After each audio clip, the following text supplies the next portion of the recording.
우리가 날마다 사도행전을 차례차례 읽어갑니다.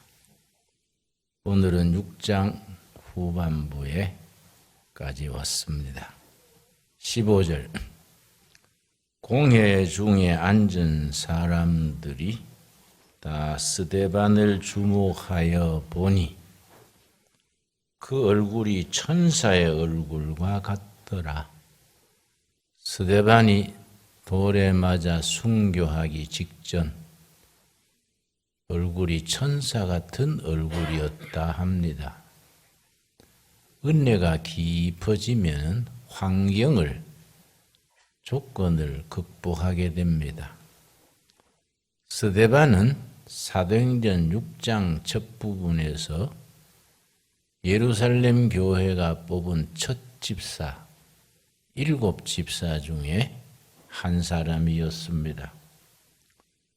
첫 교회가 7 집사를 뽑을 때에 사도들이 기준을 정했습니다. 6장 3절입니다.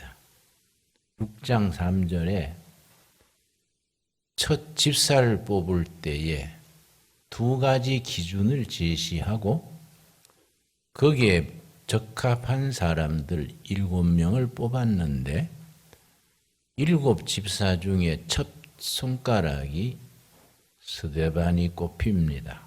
3절 형제들아, 이때 형제들아는 동지들아 그런 의미가 들어있습니다.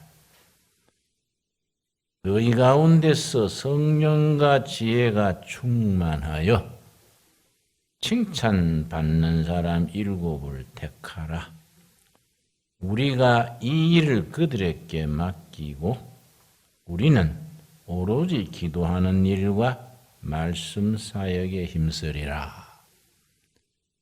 사도들이 재정관리, 헌금관리, 봉사활동 이런 데 매이니까 교회가 영적으로 약해지고 교회 올 때는 다 은혜 받으려고 왔는데 영적 지도자들이 관리, 행정에 매이게 되니까 교회가 영적으로 취약해졌습니다. 이러쿵저러쿵 말썽이 생기니까 사도들이 지혜로웠습니다. 이게 아니다. 교인들 중에서 7 집사를 세워서 행정, 관리, 구제 이런 건 다 능력별로 맡기고 우리 사도들은 본연의 의무, 기도하는 것과 말씀 전하는 일에 전적으로 우리가 집중을 하자. 그러고서는 7 집사를 뽑는데 기준이 3절에 2가지 기준이 나옵니다. 요즘 또 교회에서 일꾼 뽑을 때는 이 기준이 돼야 하는데 대충 인간적으로 뽑다 보면은 안 뽑힐 사람이 뽑히고 뽑혀야 될 사람은 안 뽑히고 그래서 문제들이 생겨집니다. 3절 형제들아, 그리스도 안에 믿음의 동지들아, 너희 가운데서 성령과 지혜가 충만한 사람. 첫째, 성령과 지혜가 충만한 사람. 줄여서 말하자면 영적인 사람, 믿음에 바로 선 사람, 성령의 사람. 2번째, 칭찬받는 사람 7을 택하라. 인간관계, 사람하고 관계도 중요하니까 사람들 앞에 인정받고 칭찬받는 사람 2가지 기준으로 뽑자. 중요하지요? 어떤 사람은 믿음은 되게 뜨겁고 아주 은혜 생활도 하고 신앙적으로는 나무랄 데 없는데 사람 관계가 좋지 못한 경우가 있어요. 인간관계가 좋지 않으면 지도자로서는 곤란하니까 첫 지도자 7을 뽑으면서 2가지 기준을 갖춘 사람을 뽑읍시다. 첫째, 성령과 지혜가 충만하여 영적으로 바로 선 사람, 신앙의 뿌리가 깊이 내려서 영적으로 바로 된 사람, 더하기 인간관계도 좋아가지고 사람들한테 칭찬 듣고 인정받는 사람, 2가지지요. 또 어떤 사람은 인간관계는 아주 좋은데, 요즘 말로 스킨십은 좋은데 신앙적으로는 아직은 초년생이단 말이죠. 그런데 교회 일꾼으로 뽑아 놓으면은 교회 일을 세상적으로 처리하려 하기 쉽지요. 그러니까 양쪽을 겸한 사람 7을 뽑으시오. 그래서 뽑힌 사람 중에 제 1번 나오는 사람이 스데반 집사입니다. 6장과 7장이 스데반 집사의 전도 설교입니다. 우리는 스데반 집사의 짧은 삶을 통해서 영적인 교훈을 받아야 합니다. 8절 말씀. 스데반이 은혜와 권능이 충만하여 큰 기사와 표적을 민간에 행하니, 여러분 성경 읽을 때에 주의 깊게 깊이 있게 읽어야 합니다.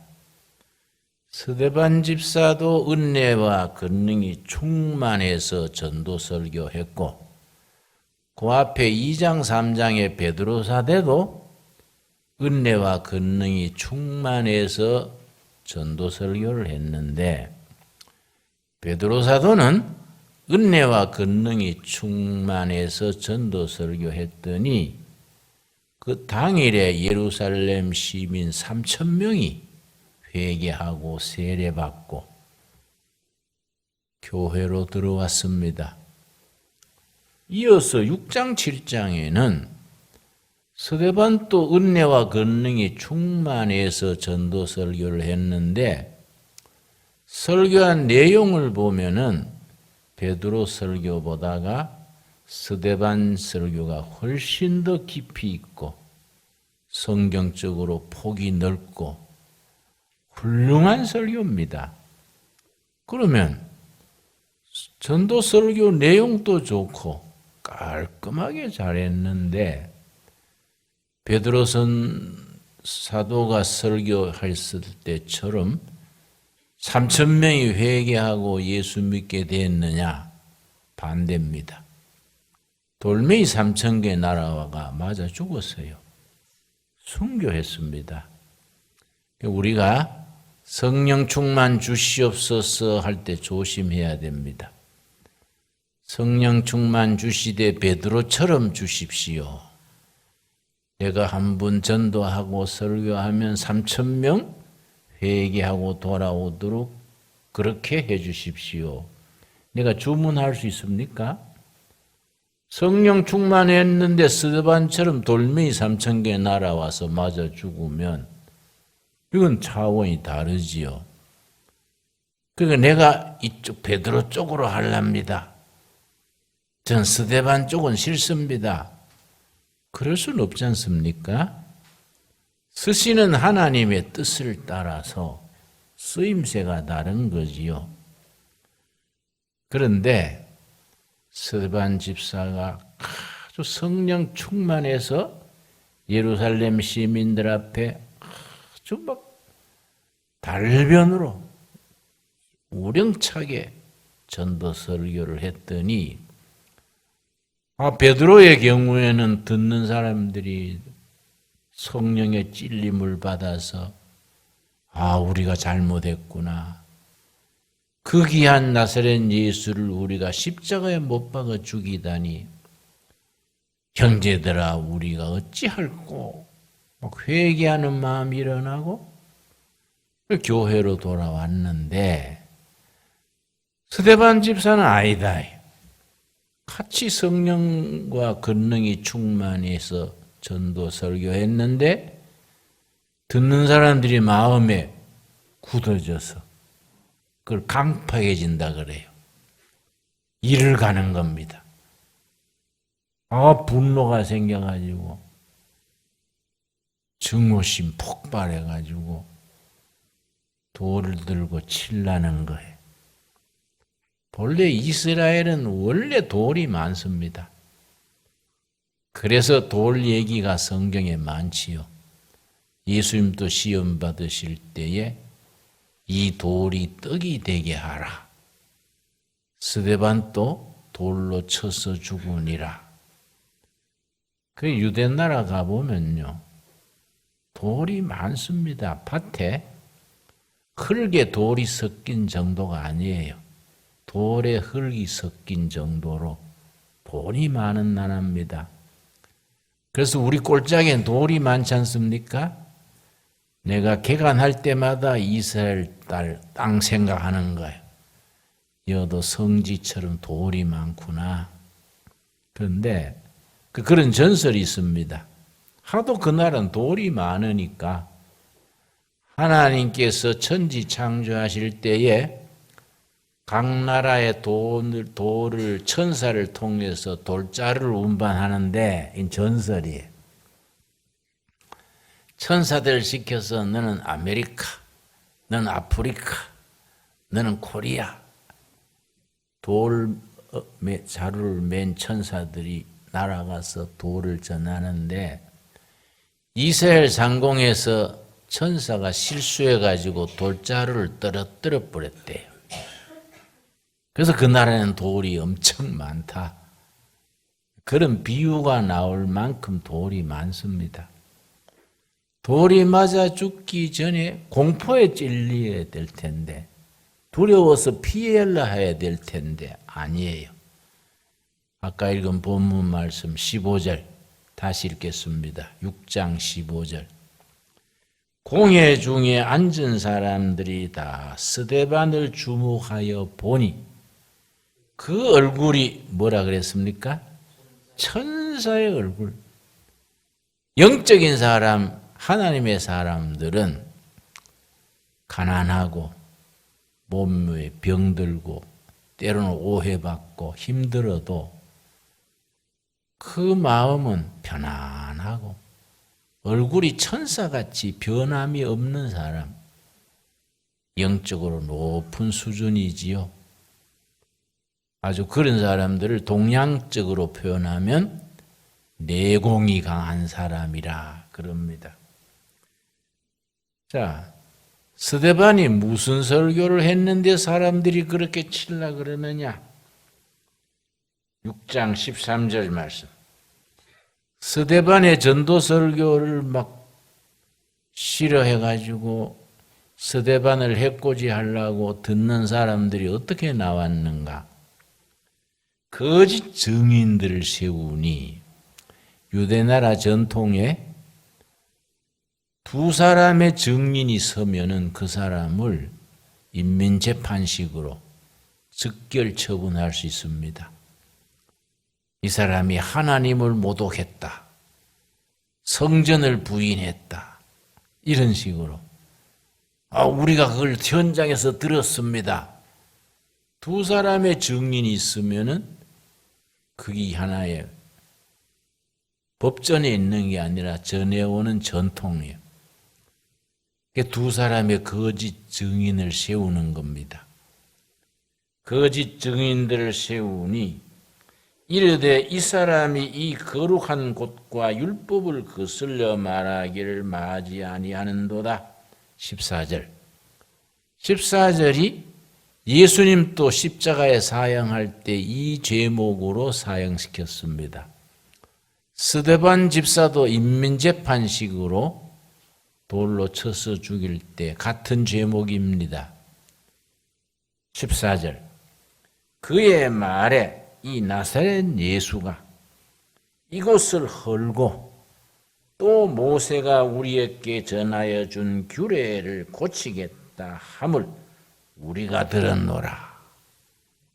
거짓 증인들이 거짓말로 증언하는 겁니다. 그러면 나사렛 예수가 이 성전을 헐으라 그랬다. 어디서 그렇게 말씀하셨느냐? 요한복음 2장 19절 우리 한번 찾아보겠습니다. 요한복음 2장 19절 거기에 보면은 예수님이 직접 그런 말씀을 했습니다. 그러나 차원이 다르지요. 요한복음 2장 19절 말씀.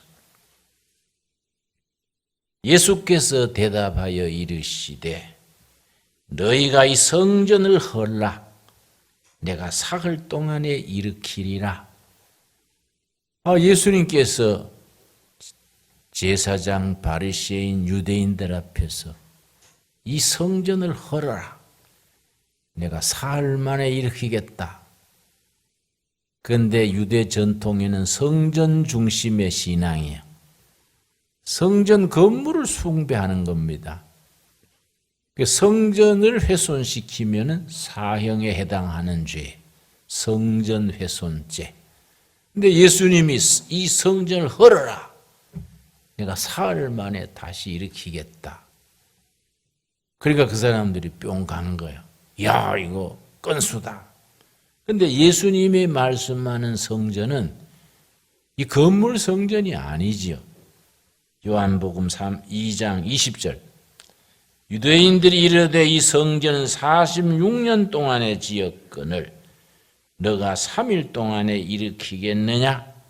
이게 바로 헤롯 성전입니다. 옛날 솔로몬 왕이 세웠던 성전은 허물어지고 블레셋 군대에 의해서 BC 587년에 허물어지고 지금 그 성전은 헤롯 왕이 46년간 공들여 지었습니다. 그때 짓고 있을 때입니다. 그 뒤에 7년을 더 공사해가지고 53년 만에 완공한 성전이 예루살렘 성전인데 예수님이 이 성전을 헐어라. 사흘 만에 다시 짓겠다 하니까 유대인들이 건수 잡은 거야. 이 무슨 소리야? 46년 동안 지었는 성전인데 사흘 만에 헐겠다고? 아주 이거는 정말로 그냥 있을 일이 아니다. 근데 예수님은 무슨 뜻으로 그랬습니까? 21절 이런 말씀이 중요합니다. 그러나 예수는 성전된 자기 육체를 가리켜 말씀하신 것이라. 예수님이 성전을 헐어라 하신 것은 자신이 성전이 예수님 자신이 성전이다. 이 성전을 헐어라. 십자가에서 죽으실 것을 미리 말씀하신 거지요. 내가 사흘 만에 일으키리라. 십자가에 죽으신 지 사흘 만에 부활하실 영적 깊은 세계를 예수님이 말씀하셨는데 제사장 바리새인 그런 사람들이 그 말을 알아듣겠습니까? 그걸 꼬투리 삼아가지고 나사렛 예수가 못할 말을 했다. 성전을 헐어라 했다. 사흘 만에 짓는다는 망발을 했다. 이거는 인민재판에 회부할 만한 일이다. 그 십자가 처형할 때 죄목 중에 이게 들어가는 거예요. 예수님 자신이 성전. 또 고린도전서 6장에는 또 성전이 한 가지 더 있습니다. 고린도전서 6장 우리 한번 같이 천천히 찾읍시다.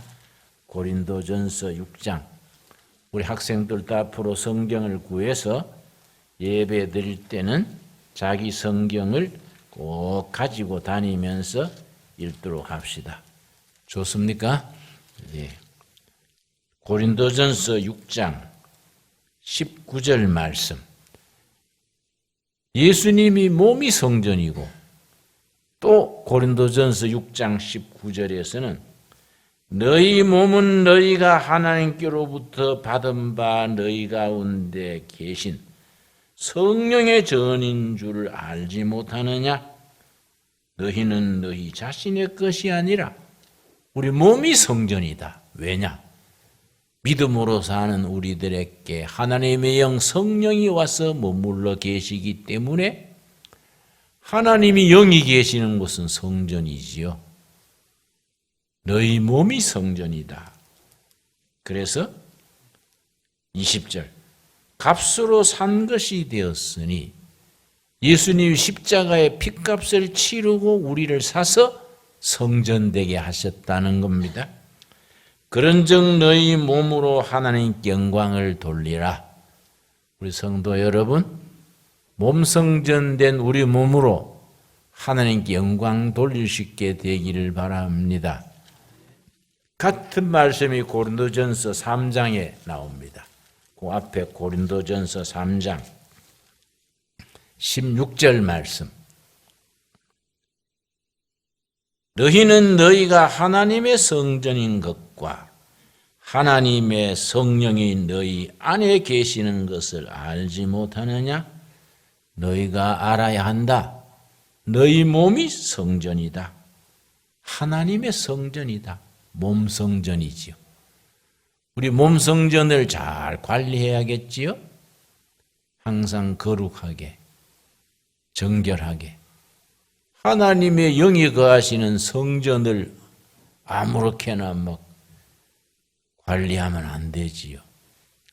너희는 너희 몸이 하나님의 성전인 것과 성령이 너희 안에 계시는 것을 알아야 한다.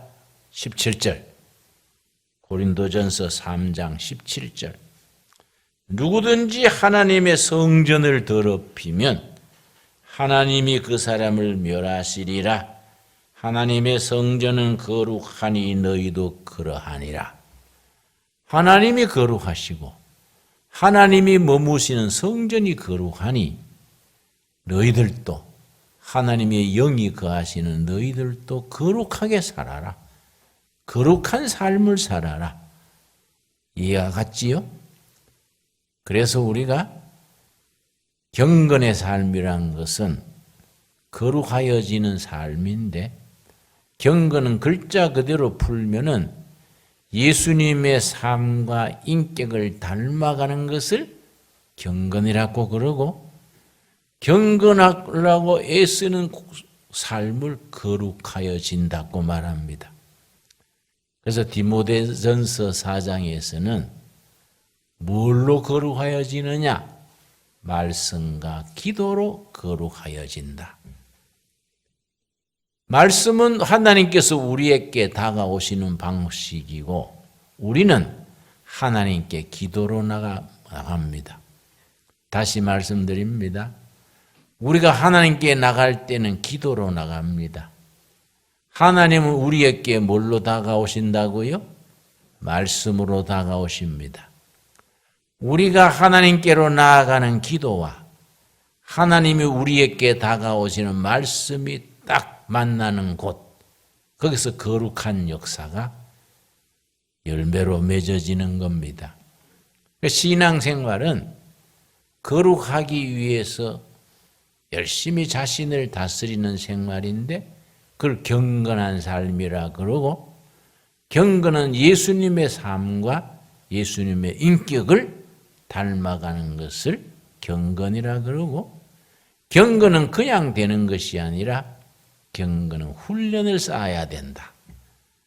그냥 가만 앉아가지고 뭐 잘 믿습니다. 아멘 간다고 경건해지는 게 아니라 훈련을 받아야 돼요. 경건은 훈련을 받아야 한다. 꼭 명심하기를 바랍니다. 자, 사도행전 본문으로 돌아오겠습니다. 사도행전 우리 6장. 그래서 그 사람들이 스데반 집사를 거짓 증인 세워가지고 이 자들이 성전을 헐으라고 했다. 그런 망령된 소리를 했다. 이거는 사형에 해당되는 죄다.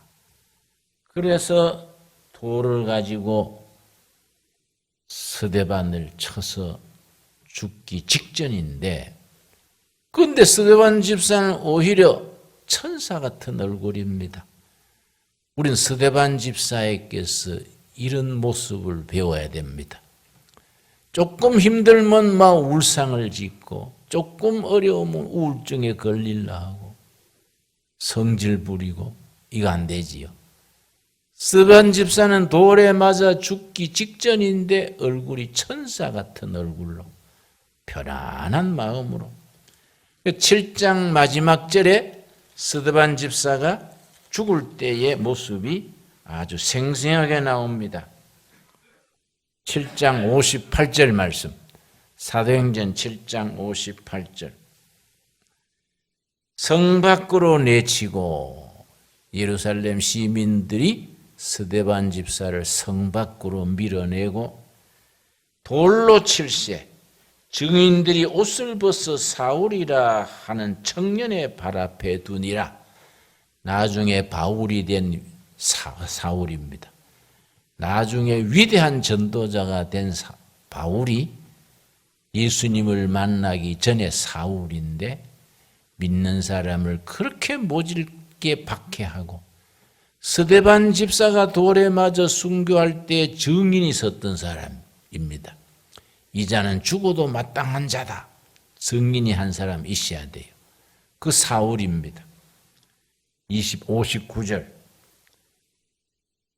그들이 돌로 스데반을 치니 스데반이 부르짖어 이르되 주 예수여 내 영혼을 받으시옵소서 하고 무릎을 꿇고 크게 불러 이르되 주여 이 죄를 그들에게 돌리지 마옵소서 이 말을 하고 자니라. 마지막 말이 의미가 있습니다. 죽으니라가 아니지요? 잠들었다는 겁니다. 왜 잔다고 그랬습니까? 어디서 깨났겠습니까?